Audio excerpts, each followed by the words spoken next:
Hello everyone, let's proceed the chapter 3rd, Our Changing Earth. The topic is Major Landforms. Major landforms क्या है? The landscape is being continuously worn away by two processes, weathering and erosion. Landscape में लगातार दो process हो रहे हैं, एक weathering और दूसरा erosion. Weathering क्या है? Weathering is a breaking of rocks on the earth surface. Weathering जो पत्थर जो है टूट जाते हैं अर्थ सरफेस पे, वो वेदरिंग होते हैं, यानी कि बड़े बड़े रॉक्स छोटे छोटे स्मॉल पार्टिकल्स में टूट जाते हैं, तो वो वेदरिंग हो गया. और erosion is a wearing away of the landscape by different agent like water, wind and ice. Erosion in the sense कटाव, जो भी मिट्टी कटती है पानी की वजह से, हवा की वजह से, बर्फ़ की वजह से, उसे क्या बोलेंगे? इरोजन बोलेंगे.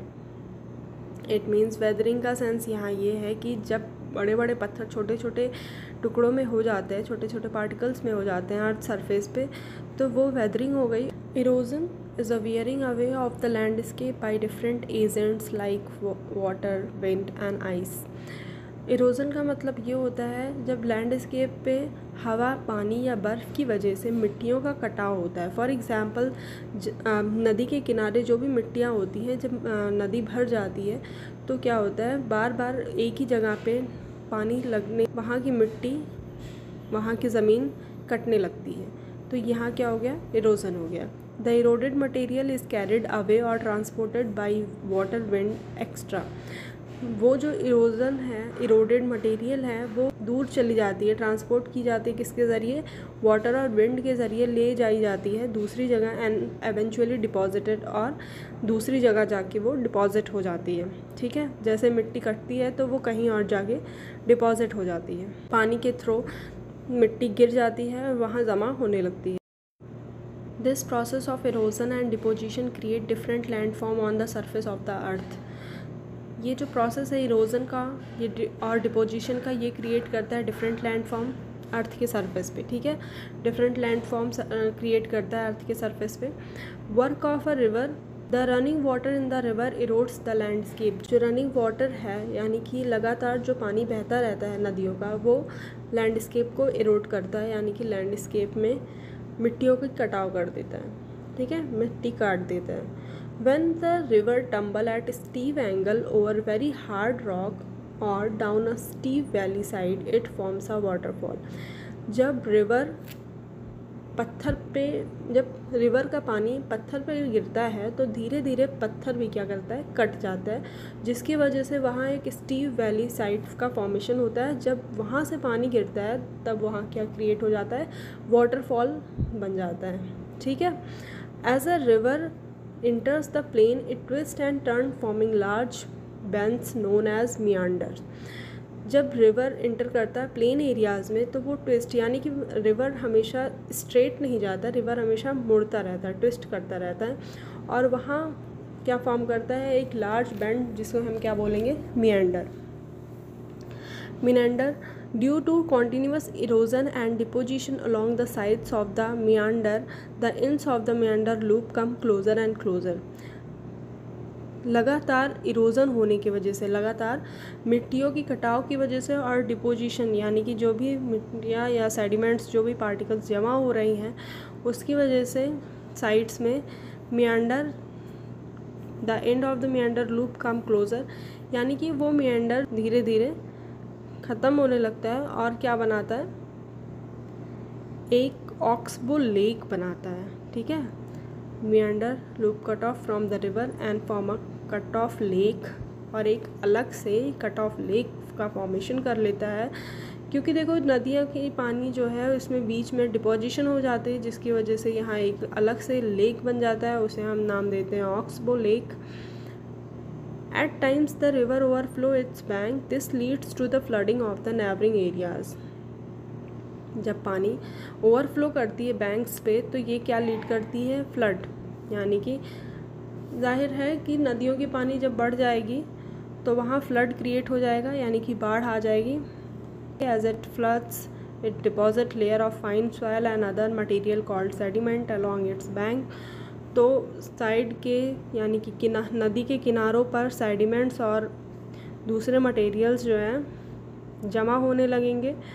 This leads to the formation of flat fertile flood plain, और यहाँ एक फ्लैट फर्टाइल फ्लड प्लेन हो जाएगा। यानी कि बाढ़ की वजह से जो किनारों पे मिट्टियाँ या सेडिमेंट्स और मटेरियल्स जो भी जमा होंगे उससे एक फ्लैट और उपजाऊ फ्लड प्लेन बन जाएगा।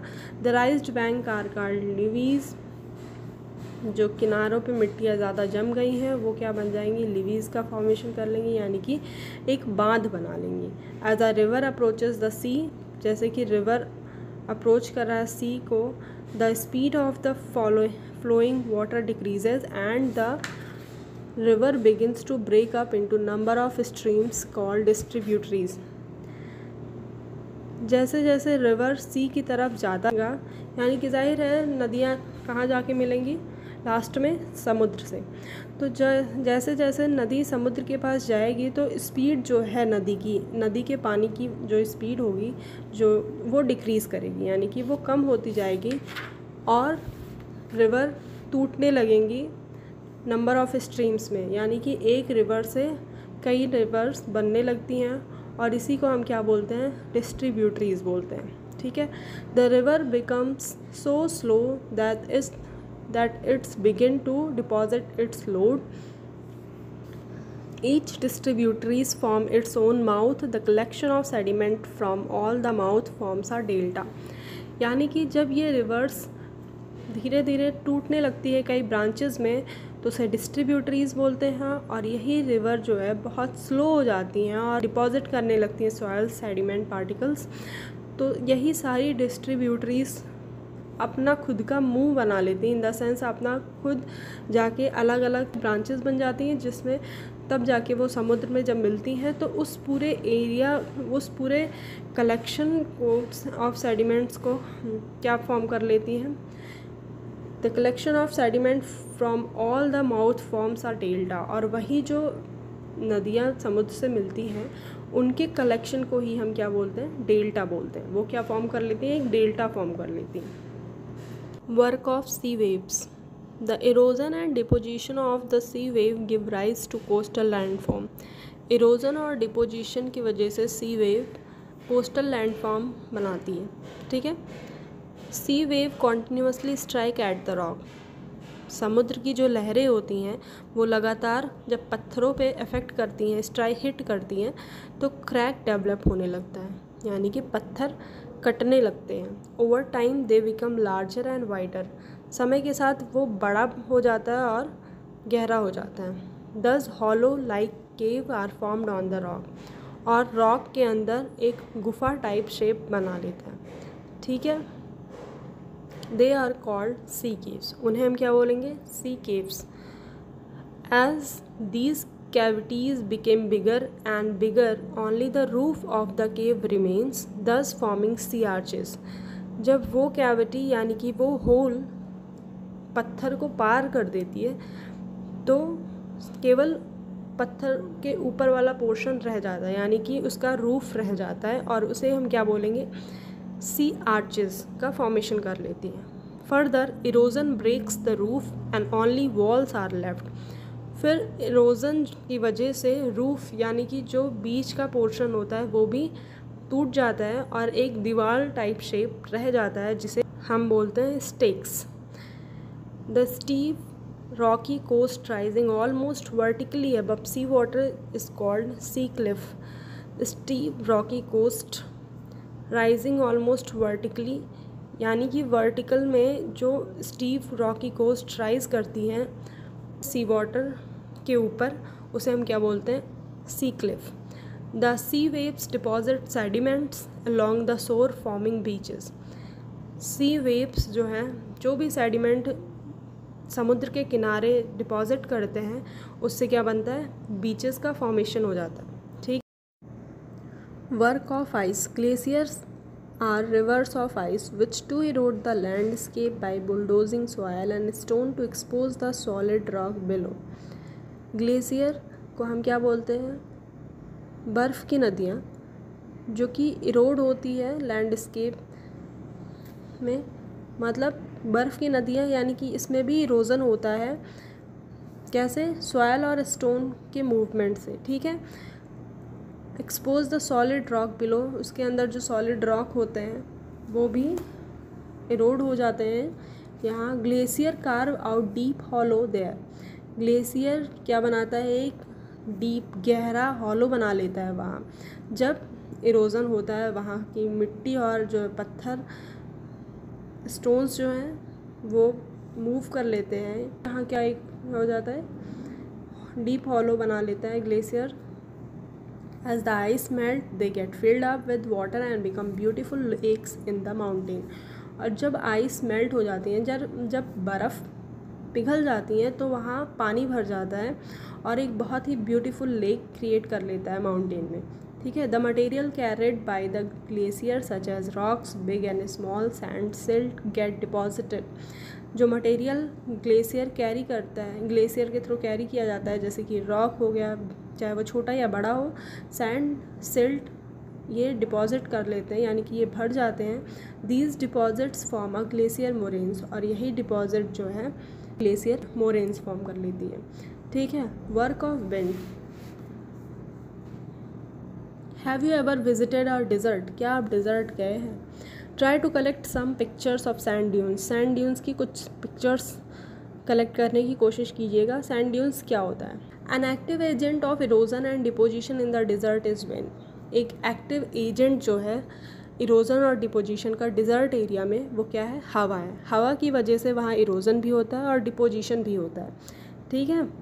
हवा की वजह से वहाँ की जो सैंड होती है वो कटती भी है और डिपॉजिट भी होती है। In desert, you can see rock in the shape of a mushroom, commonly known as mushroom rock. Desert में आपने देखा होगा रॉक जो मशरूम शेप का होता है, उसे क्या बोलते हैं? मशरूम रॉक बोलते हैं। Wind Erode the lower section of the rock more than the upper part, wind क्या करता है? नीचे के पूरे सेक्शन को इरोड कर लेता है, जितना ऊपर का रह जाता है और नीचे वाले पोर्शन को लगभग काट देता है विंड, जिससे वो क्या बन जाता है? एक मशरूम टाइप शेप ले लेते हैं। Therefore such rock have narrower base and wider top, और बेस क्या होता है? बहुत नैरो हो जाता है, बहुत पतला हो जाता है, और टॉप जो है वो वाइडर रह जाता है यानी कि चौड़ा रह जाता है, ठीक है। व्हेन द विंड ब्लो, जब विंड आती है, जब विंड यानी कि जब हवा बहती है, in it lifts and transport sand from one place to another, जब हवा तेज़ तेज़ बहती है तो वहाँ जो जितने भी सैंड्स होते हैं, मतलब लगभग ऊपर वाले सैंड्स को ट्रांसपोर्ट कर देती है एक जगह से दूसरी जगह, यानी कि हवा की वजह से मिट्टियाँ जो हैं इधर से उधर चली जाती हैं। When it stop blowing and sand falls and get deposited in low hills like structures, these are called sand dunes. जब विंड स्टॉप हो जाती है बहना तो वो वहीं गिर जाती है और डिपॉजिट हो जाती है लो हिल्स में, यानी कि जहाँ नीचे टाइप हिल्स बनी होती है, यानी कि जहाँ खाली रहती हैं हिल्स में, वो वहाँ सैंड डिपॉजिट हो जाती है, और इसी स्ट्रक्चर को क्या बोलते हैं हम? सैंड ड्यून्स बोलते हैं, ठीक है। When the grain of sand are very fine and light, जब सैंड के पार्टिकल्स बहुत ही फाइन और लाइट होते हैं, यानी कि बहुत हल्के और छोटे होते हैं, तो the wind can carry it over very long distance, तो हवा उसे बहुत दूर तक ले जाती है। When such sand is deposited in large areas, जब ऐसे सैंड्स डिपॉजिट हो जाते हैं बहुत लार्ज एरियाज़ में, इट इज़ कॉल्ड लोइस, तो उसे क्या बनते हैं? उसे क्या बोलते हैं? लोइस बोलते हैं, ठीक है। Large deposit of loess is found in China, ज़्यादा डिपॉजिट जो होते हैं लोइस के वो कहाँ पाए जाते हैं? चाइना में पाए जाते हैं। Thank you.